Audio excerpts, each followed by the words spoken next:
I'm home, Dad. Listen, something crazy is going on. Cheryl, you're back. What happened? Well, it's like this. And that's about it. Oh, my poor little Cheryl. I can't believe that. I'm going to Silent Hill, and I'm gonna bust some heads.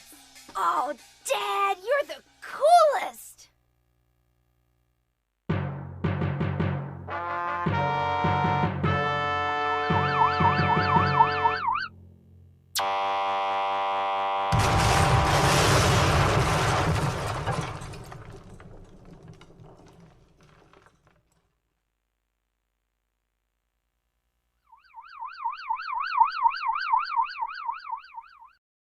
The revenge ending is one of 3 endings that you can achieve in Silent Hill 3. To achieve this ending, you have to kill at least 31 enemies using either the Heather Beam or the Sexy Beam that you get from the Princess Heart costume before you make it back to Heather's apartment. Now this ending involves aliens, and it's even been an ending for Silent Hill 1 and 2 before this as well. And in today's theory, I would like to explain 3 different questions. For one, what are their motives? 2, why have they chosen Silent Hill as their favorite place to hang out around and look down on us from? And 3, why have they chosen Harry, James, and Cheryl as their candidates for abduction? So in today's theory, we'll find out. The first question I'd like to cover is why they've chosen Silent Hill as their vantage point to look down on us from. Well, in many depictions of aliens, the most popular theme is that they are vastly intelligent and far more technologically advanced than we are. And as creatures that study us, it would make sense that they would choose or favorite the most odd place they could find in the world. And Silent Hill is just that. It doesn't work on the same normal functions as the rest of the world does. It's a very unique place in the sense of all the dark magic and very strange, mysterious, and even spooky stuff that goes on in it. So it really isn't any debate why the aliens hang around Silent Hill so much, because it is a very odd and peculiar place compared to the rest of the world, therefore worth the research. The second question I'd like to cover is, what are their motives? Well, the whole scenario with the aliens is very strange from the get-go. Let's start with Silent Hill 1, where it all began. Harry, when he was abducted by aliens, it was a lot different than what we see in Silent Hill 3. He was taken forcefully, even shot with a ray gun, and you see 2 aliens drag him into the spaceship. And then when we hear from him again in Silent Hill 2, he's just helping the aliens do the same thing to James, even being the one to hold the ray gun to shoot James with, and helping the aliens drag him into the spaceship, giving the alien a thumbs up as they're making their way. Now this is very strange, and my theory is, if you've ever seen the movie The Invasion, it's an old alien movie where they're taking over the world, and basically Invasion of the Body Snatchers way, then you'll probably know where I'm going with this. It's already been determined that since the aliens had to take Harry forcefully, they probably weren't intending to be very peaceful once they had him aboard the spaceship. If they wanted to just talk, they probably would have just asked him to come aboard and talk with them, but instead it seemed like they were forcefully taking him in against his will. But it's very strange by the time that Silent Hill 2 comes around, that he's actually helping the aliens do the same thing to another person. Now, even if they had forced him to work with them, you wouldn't think that he would do it with a smile on his face. He'd be doing it reluctantly because he had to, not because he wanted to. But the fact that you see Harry gives the alien a thumbs up as he's helping drag James into the spaceship is very peculiar, because he seems to be happy working with them now. And by the time that Silent Hill 3 rolls around, even James is acting like nothing had ever went wrong. He seems happy-go-lucky, playing with Harry. And it's very, very strange. As far as Cheryl goes, I don't believe that she had her body snatched, but she may have. But I'll go into further detail here on that in just a second.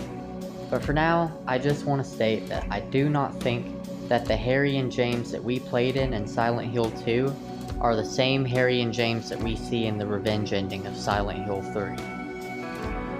So now we must ask why the aliens have chosen Harry, James, and Cheryl as their candidates for abduction. And it makes sense that these three would be selected because they have shown a lot more perseverance than probably a lot of people in Silent Hill have.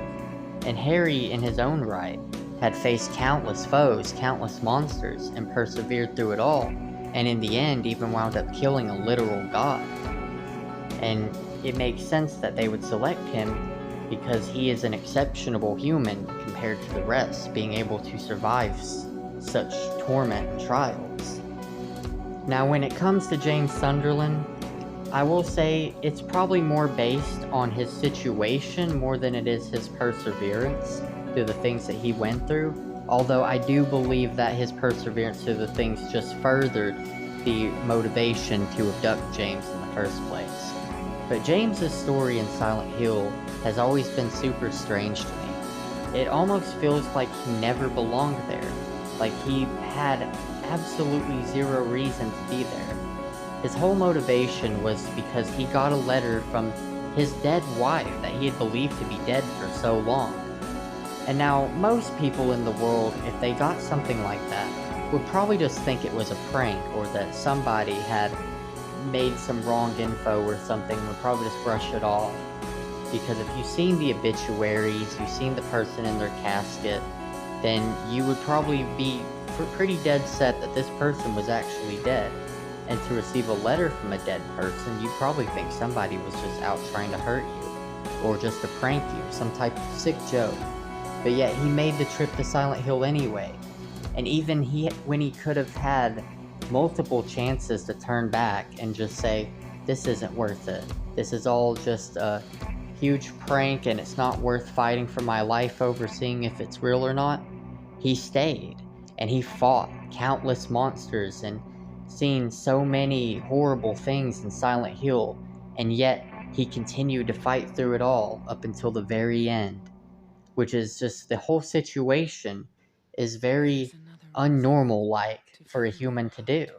And thus for that, alongside his perseverance through the things he went through, I believe made James a worthy candidate. And now finally we come to Cheryl. Now earlier I said I do not believe that Cheryl had her body snatched, although it may be a possibility. But here's why I say that. I believe Cheryl was instead raised by the aliens.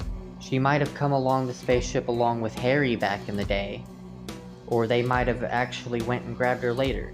But if all makes sense, considering if Cheryl was born before the aliens had abducted Harry, and let's say they took her with them, then she would have been raised by these aliens her whole life. And maybe in the future, when she was a little older, she might have had her body snatched. But I believe she was just simply raised by these aliens, or even might have wound up being an alien-human hybrid at some point in the future, another test subject. And it makes sense that maybe she was raised by these aliens, because by the time you see her enter her apartment, she's not weirded out by the sight of an alien at all. She acts like she's known this alien for years. And not only that, but if she had been raised by aliens her whole life, it would make sense that the aliens might have some sort of fatherly bond with her, or at least this one that we see in the ending. Because a father would go through great lengths for their child to protect them, or even to avenge them, definitely to avenge them. And you see the alien cares so much about Heather's ordeals in Silent Hill when she reports in, that he literally blows up the entire town, presumably the god fetus within her along with it. Or they could have even had it removed through their high-tech advanced technology. But it would make sense that maybe the aliens feel a fatherly bond, because to go to great lengths to do that just because they care about what she went through is entirely different than what we see the aliens behave like in Silent Hill 1 and 2.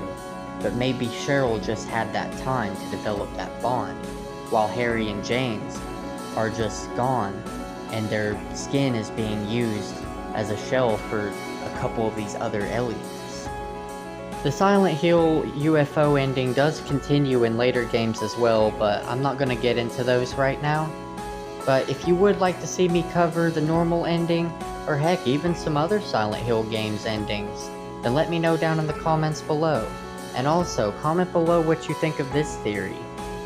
Tell me what you think your own opinions are and your own thoughts about it. And I'd be more than happy to do this again in the future, just let me know.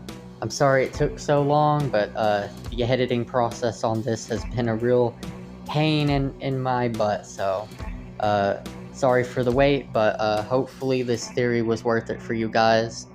And if you didn't know, I do stream on Twitch. I stream Resident Evil, I stream Devil May Cry, I stream Dead by Daylight, Fortnite, and soon in the future I'll be streaming lots and lots more stuff as well. So if you haven't go follow my Twitch yet, there will be a link in the description below if that's something you're interested in. And I'm also on Twitter and Discord as well. Links for those will be in the description as well. Thank you all for so much support on the last video. I'm glad you all loved it so much. And I will hopefully see you next time on the next game.